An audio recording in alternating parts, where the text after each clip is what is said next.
Bacaan ikrar sempena sambutan ulang tahun Hari Kebangsaan Negara Brunei Darussalam ke-42 bagi tahun 2026.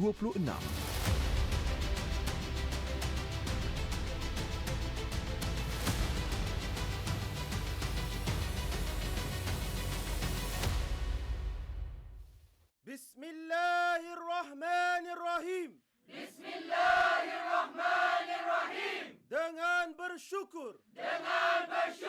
atas limpah dan kurnia Allah Subhanahu wa Ta'ala yang mentakdirkan kami bernegara merdeka penuh berdaulat yaitu negara Brunei Darussalam. Maka kami berikrar akan bersatu padu dan menumpukan taat setia di bawah pimpinan ke bawah duli yang maha mulia Paduka Seri Baginda Sultan dan yang dipertuan negara Brunei Darussalam mempertahankan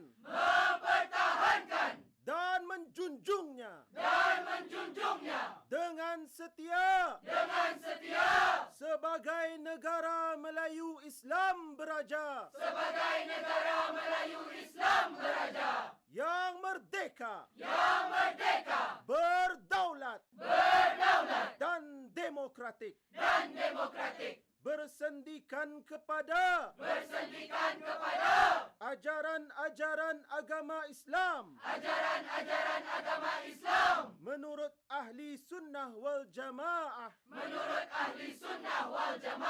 sebagai cara hidup yang lengkap berbakti dan rela berkorban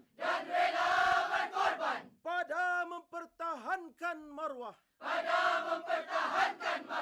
dan kedaulatannya serta memelihara keamanan